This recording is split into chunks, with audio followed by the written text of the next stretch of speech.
welcome to another episode of Stuck On Podcast. I'm your host, Wize, and my guest today is a marketing strategist, brand storyteller, and entrepreneur who helps mission-driven businesses transform purpose into presence.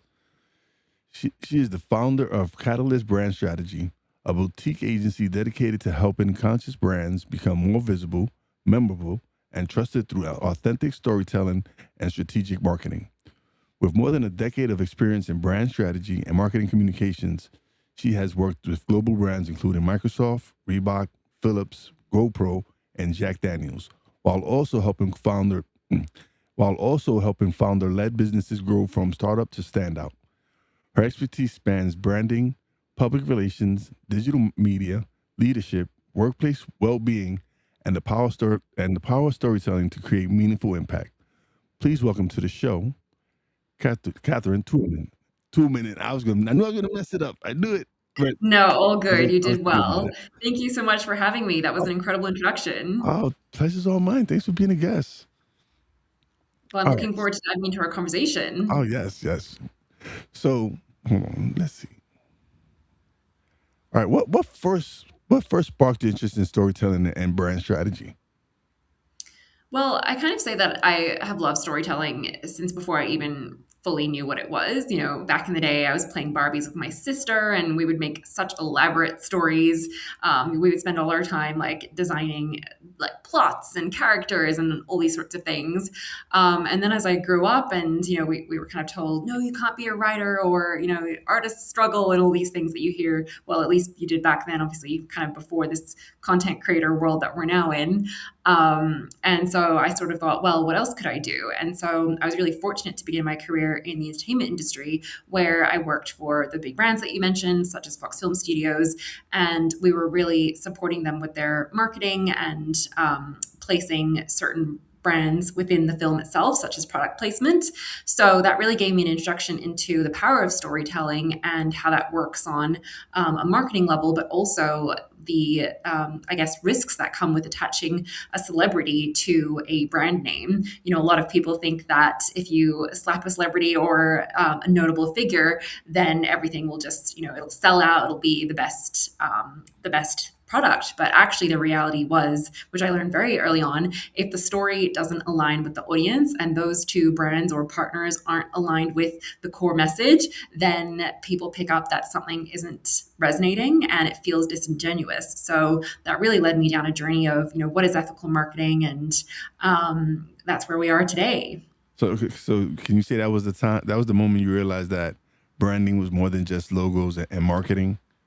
Exactly. Yeah, there's so much smoke and mirrors out there, and it was good to kind of peek behind the curtain, so to speak, a Wizard of Oz reference, and sort of see, oh, this is what really happens behind the scenes. It's not quite what we are made to believe. So it was very eye-opening, and it definitely led me to think, well, if I were to approach things in a more transparent and ethical way, what would that look like?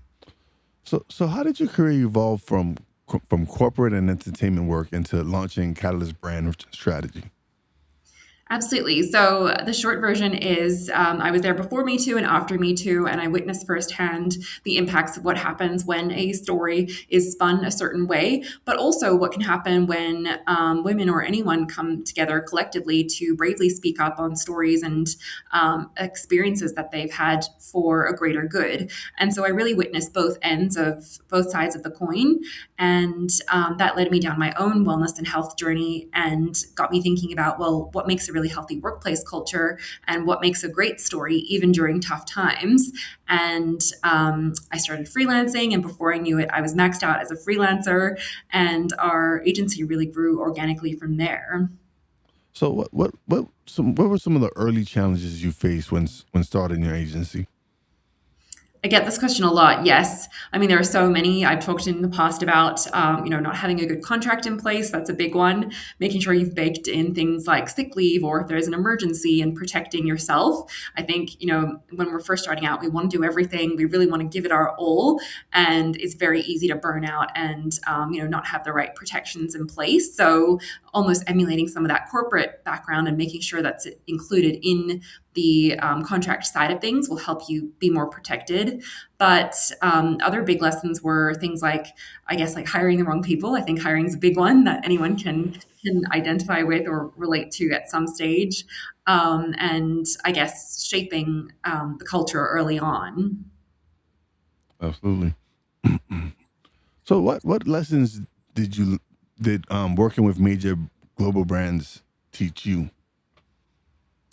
Well, one of the biggest lessons that I learned is the power of being resourceful. So, it doesn't matter how big the budget is, that the budget could always be bigger, it could always be smaller. It's relative, isn't it? So, I find that having these budget constraints actually encourage a deeper level of creativity, and you get to be resourceful about how that end idea comes to life. So, to give you an example, we recently did a brand activation event where we reached out to a number of sponsors and brand ambassadors to raise awareness around neurodiversity just a couple months back.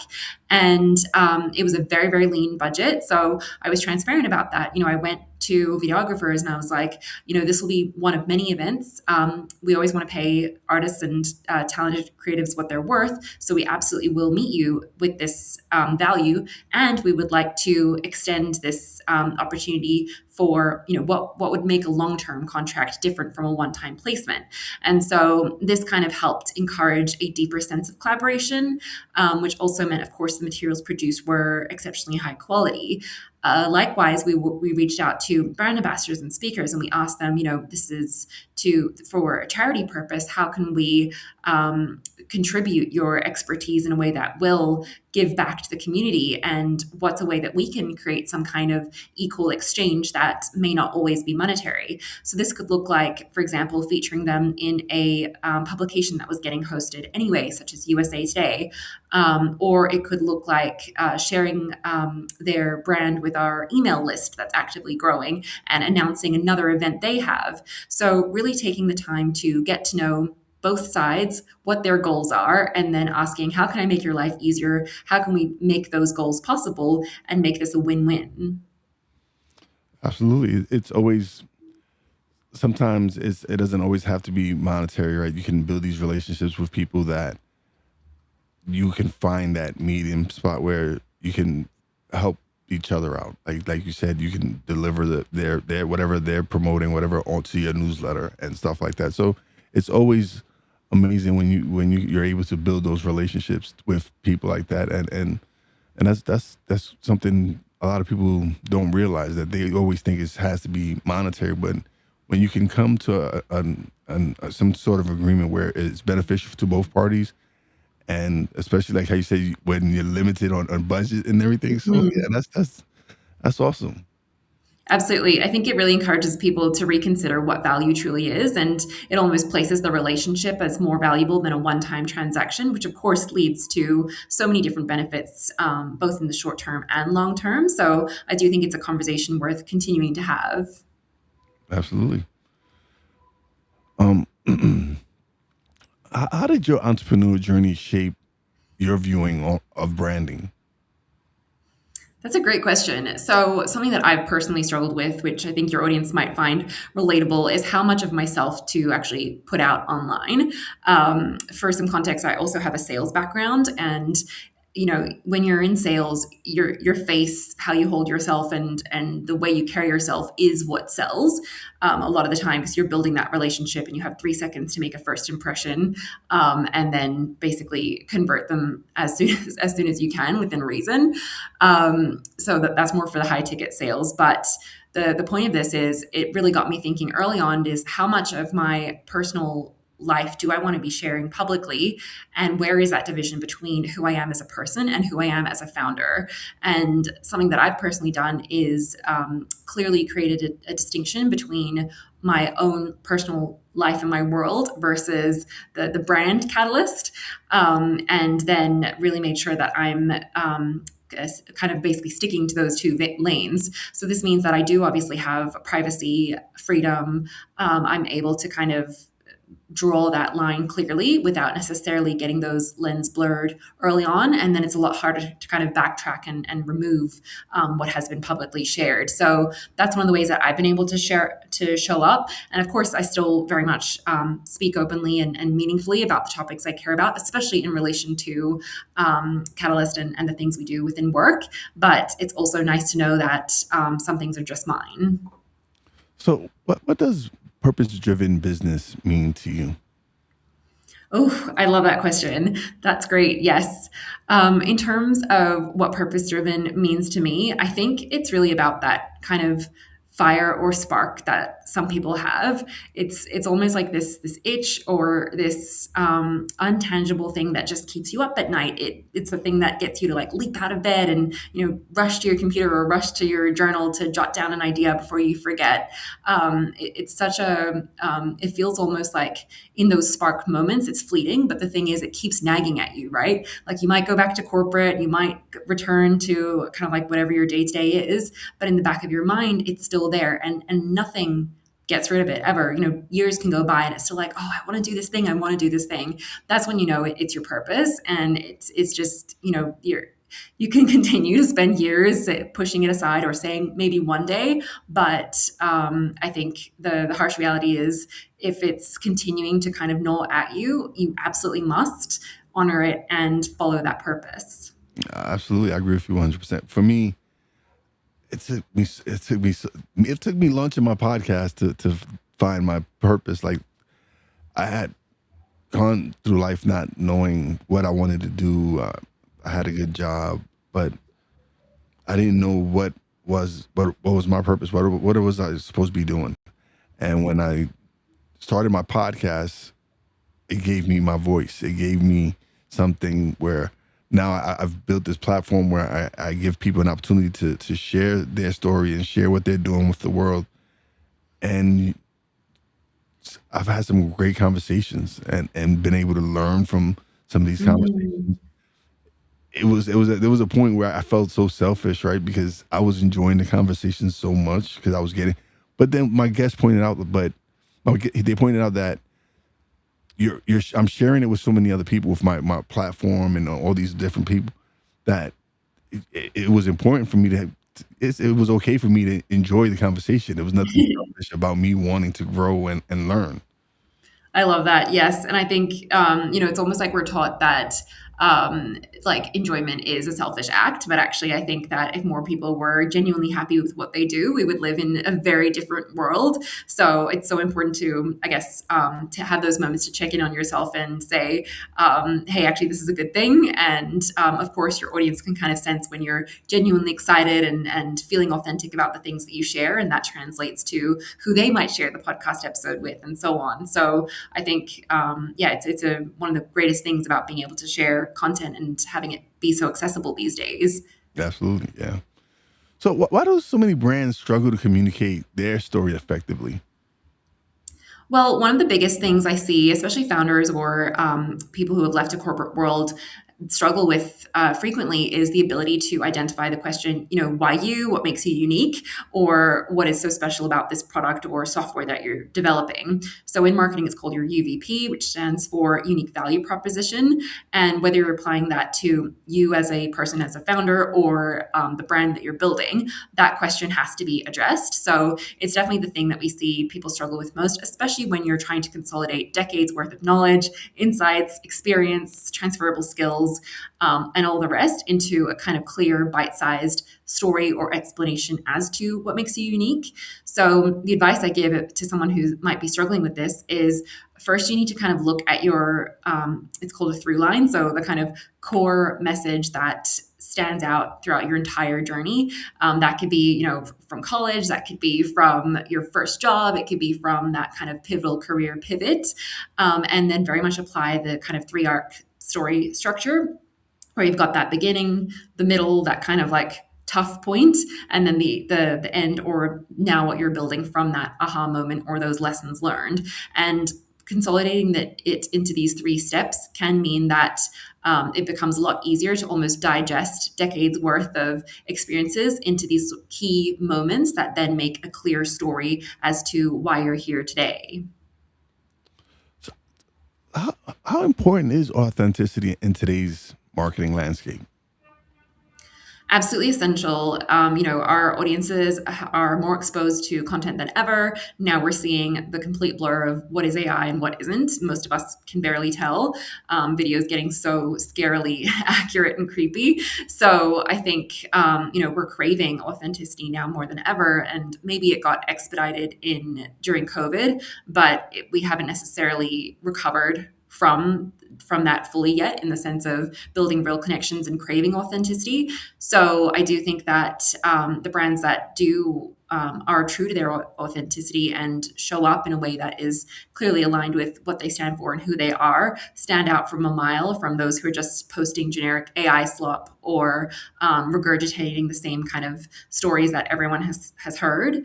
And that's ultimately what builds relationships. And humans will always crave that level of connection. Yeah, and that's why I enjoy doing my podcast. Right, is the human connection of it, is the having this just real conversation, not. And there's nothing with people who use AI. That's great, but it's just that genuine conversation where two people just are just enjoying what they like love to do. Absolutely. And I mean, like, we can tell, even if we can't put our finger on like something about that fell off, or I don't know, I got the wrong impression. And we might not know exactly why or what, to give a kind of millennial term, gave us the ick, but something is, not sitting quite right. So I think that's where, kind of being true to yourself first and foremost is essential. How can founders identify the story their audience actually wants to hear? That's a great question. In terms of how can they identify what their audience wants to hear, I think can be quite different to what they want to share, depending on who the audience is. And this is where we go back to more of that strategic branding side of things. So if you're trying to figure out what your audience actually wants to hear or what they're investigating, data is absolutely essential.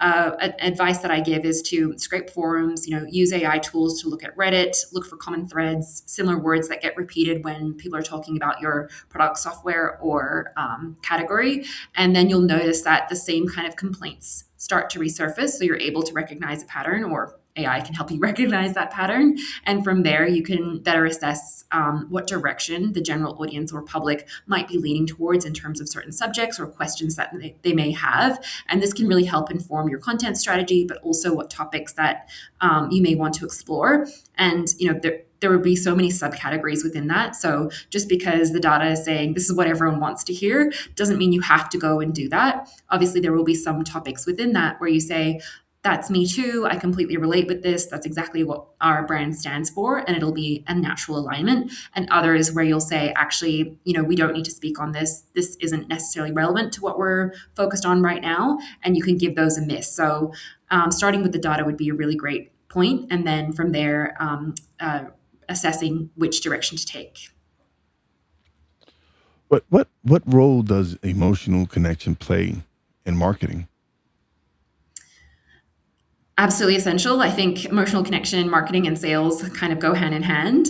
So there's a saying that, no sale, every sale is emotional. Even people who think they're making a rational decision, it is still an emotional purchase. It's still an emotional buy.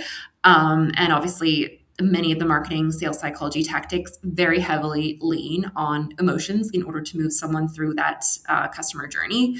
And these days, it's much more about what's called direct response copy, meaning instead of getting someone to kind of look around a website, get lost, figure out what they may or may not do next, it's all about get them to click that button, get them to move that one step further, and then we'll get them to that next step, and so on and so forth. So this really speaks to how split our attention is these days and how much competing attention we're grappling with. And so to really make their life simpler and guide them through that process, you do have to lead with emotion and then reduce the overwhelm by giving them one very clear next step to move forward with. Awesome. So how do brands balance creativity with data driven decisions? Oh, I love that question. So many great questions. Yeah, I think that's definitely something that I've noticed a lot of our founders may grapple with.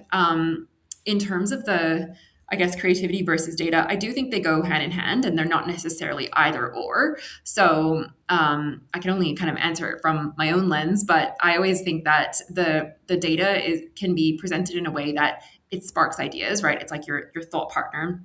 It's if you're it's almost like when you're with a friend and you're spitballing ideas and you're like, oh, that's a great idea, now let's do that. And so I really see AI and these kind of tools as an opportunity to brainstorm deeper and almost expand on what might be possible and almost push the edges of what you think, and see what that contrasting opinion could be. And so it's really great for tools like that. And then from that creativity piece, likewise, I think you also need to intentionally carve out time away from the screen and do things outside of your direct industry or vertical. So if you're ever stuck or feeling uninspired, instead of looking at competitors or instead of looking at what everyone else is doing in the same space, switch gears completely. Go to an art gallery, go to a crazy DJ set, do something outside of your normal day to day. And that's when the inspiration or idea will spark, because you're doing something that kind of, I guess, shocks the system or encourages you to think outside of the box. And then you can bring those creative ideas back to the drawing board, back to the data analytics,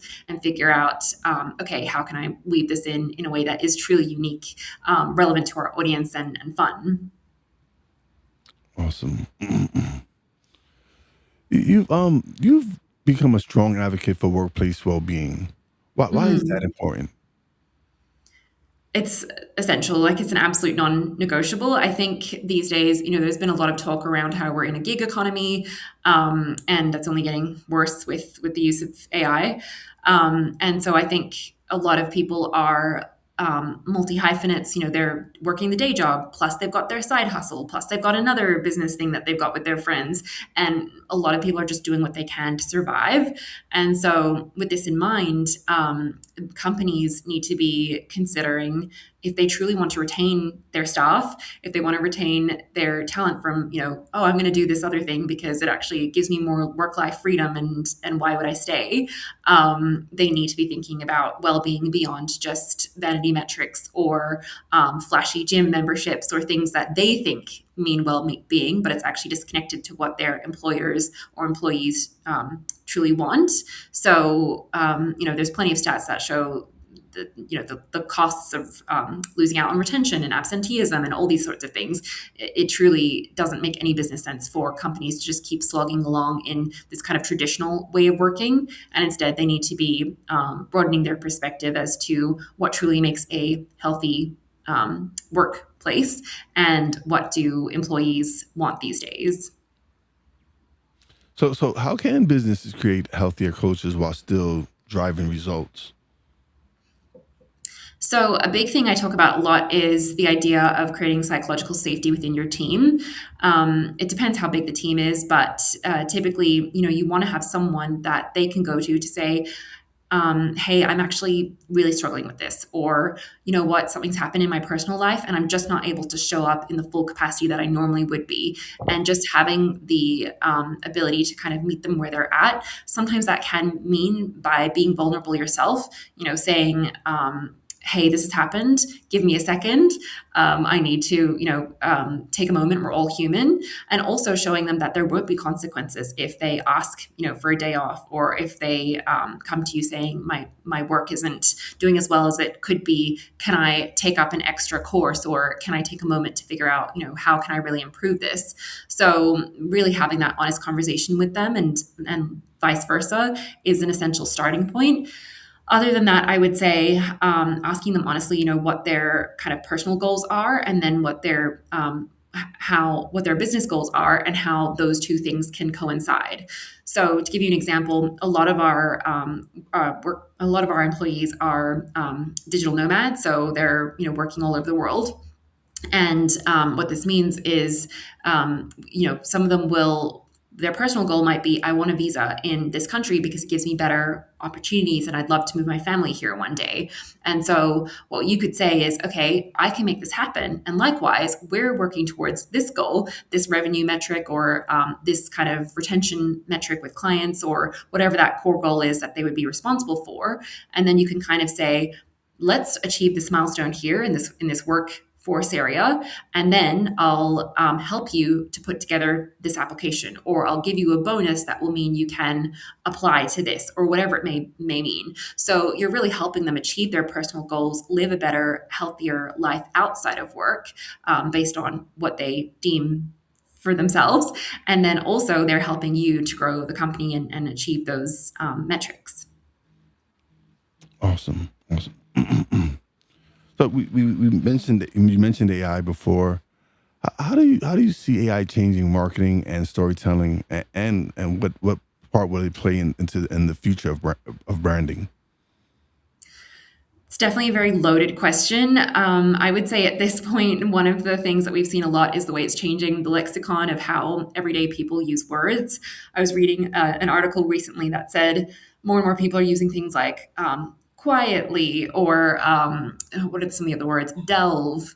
Some of these words that AI absolutely loves. I had never heard anyone, except for kind of like my very academic friends, use some of these terms. And now all of a sudden, it would just pop up in everyday conversation. And I'm like, okay, this cannot be a coincidence. And so I think that it is changing the way we're engaging with each other, the way we're consuming information, and even how we speak. And from a PR or marketing perspective, it's also changing from an infrastructural level, where we're not doing as much kind of rote copy paste, kind of day-to-day administrative work. And now all of that can be automated, which means that if you're doing it right, you can spend more time problem solving deeper, more complex problems, and not necessarily spending your time on day-to-day things that can be automated or given to AI within reason. Absolutely. What advice would you give entrepreneurs trying to build visibility today? What stage of entrepreneurship are they? They might be starting out. Oh, that's fair. Yes. Well, if you're just starting out, my gosh, I'm trying to put myself back in those shoes. I would say there's almost a tendency to do all the things, like throw spaghetti at the wall. People think they have to do a TikTok dance, then jump on Instagram, then do this. And you're almost spinning all your wheels all at once, trying as many kind of tactics as you can find to see what's going to stick and what's going to work. And honestly, my advice is to close the loop on validating your product or offer, meaning you need a paying customer as soon as possible to show this is actually working before you start doing the fancy logos, the fancy brands, whatever. Even before you kind of pour all your time and energy into figuring out algorithm trends, you want to figure out the closest and quickest way to get your product into the right person's hands and see, will they actually purchase this? That's it. And I think when you're able to understand this, it becomes a lot easier to say no to, not necessarily spinning your wheels on this thing, and instead focusing all your energy into this other thing instead. And I also think in today's digital world, people forget that you can go to your neighbor, you can go to a friend of a friend, you can go to your warm networks and say, hey, I'm building this thing. It's very early stage. I've got a bit of a beta test or a pilot program that I'd love to run with you. Would you consider investing in X, or being part of that founding group as we run this, because it's perfect for you for the following reasons. So the caveat to that is not giving it to your friends and family, because they might not be your ideal audience, but you can still use your warm networks to reach that ideal audience. So don't discount the physical world. Absolutely. It's funny because I've been working on a course, and one day I was having a conversation with a good friend of mine. We host a show together, and I was telling her how I wanted I was building this course to help people launch their podcast. Mm-hmm. And when I broke it down to her and told her the whole thing, she just jumped in and said, "Sign me up." Like Yeah. it wasn't I wasn't pitching her the program. It was just out of conversation, and I was just telling her my plan and it worked. And in March, she launched a podcast, and now she referred a friend of hers to so we can help her launch her podcast. Oh, I But love that. but when you just said it takes you, it forget the logo and all that, get the first client, and it just happened. It just happened naturally. Like I wasn't, like I said, I Yeah. wasn't pitching her the program, and which was great because I was just telling her I was building, working on it, and I got to build it with her, right? So I Yes. got to ask. I would teach and all this, and I was able to ask her for feedback and see, hey, what was something that what was questions that you wanted to ask that I didn't answer, and she answered them, and it was able Mhm. to help me mold the program even more now because something I didn't think of. She gave me an answer. She gave me or something that, hey, this is something I might want to implement into the program, and so it was Mhm. awesome. And now I'm working with her. I haven't had the chance to, but I will be reaching out to her friend and helping them launch their podcast. And so it was just I just found it good that you mentioned that. So Yes, that's incredible. That's such a great example of co-creation and the power it holds. And now she'll end up being a great testimonial and a case study, and it just sort of creates a ripple effect from there. But something that you hinted at when you were talking about, giving your example, is the idea that you can still be building it. It doesn't even need to be completely finished. And I think that's the other thing. A lot of people spend, I had a chat with someone. I felt really bad for him. He built a diagnostic. He'd spent almost like 5 years building a diagnostic tool. By now, diagnostic tools are everywhere, but he was one of the first. But he spent so much time building it that now it's such heavy competition, and he never took the time to actually validate the concept first. And so now no one wants to buy, and he's really struggling to find the right kind of partners and investors to get on board. So I think it's also a lesson in, sometimes you don't even need to build the actual product, object, or software. Instead, you can just create a landing page and sell the idea, see if someone's even open to that, and then kind of take it from there. and that's how it went. It had so I had went to just some meeting where I got to com- interact with so many different people. And when I was at that meeting, I spoke to this young lady, and I was telling her about the course, and I'm just waiting to. She's like, "Why wait? She just build it as you go. Just Right. build it as you go." And I was like, "Yeah, I can do that." And then when Yayoi offered to take the course, it was like, "Oh, now I can build it as here I go. Let's just." And so I've been able to build it and tweak it, and like I said, just the feedback from her was was so much was so helpful, and because Mhm. like again, there was things that I didn't implement that she said, hey, maybe if you added this, because I didn't, I had she it was again I asked what questions you have that I couldn't answer, and then she was like, here, Mhm. this, and this. So I was like, okay, I can go back and tweak the program here, here, and here. So it's been an amazing experience to really go in and jump right into it, not wait till it was ready. Just go ahead and build as I went. Yes, I love that. That's such a great example, and I hope your audience takes this as a sign to go and do the thing. Build it. Don't just brainstorm. Just put it out there, and you never know what's going to happen. Absolutely. So, what impact do you hope your work leaves behind?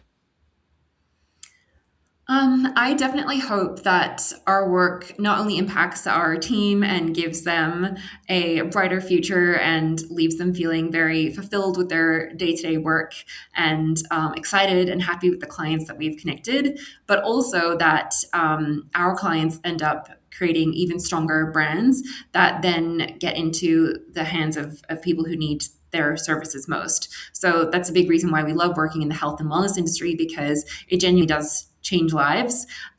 We are not directly impacting those lives, but through the branding and reaching more people as a secondary degree, we absolutely are. And so that's kind of the thing that's most fulfilling, knowing that we truly are helping to make a difference in the world, even in just within our capacity. Awesome. What where can okay? So if someone listening has a powerful story but doesn't believe anyone would care to hear it, what would you tell them? there's always someone who wants to hear your story and who would relate to it. I know, you've probably heard this before and you're like, oh no, but like I really, I have a normal life or I'm not that interesting. If you think about vlogs, which are basically just like Yeah. videos of people doing their day-to-day stuff, vlogs are so boring. It's literally people like buttering their bread, like no metaphors. Like it's the most bland stuff. And people watch it and they love it because it creates that sense of connection. It allows them to see, hey, someone else is just doing this everyday thing like me and I'm not alone.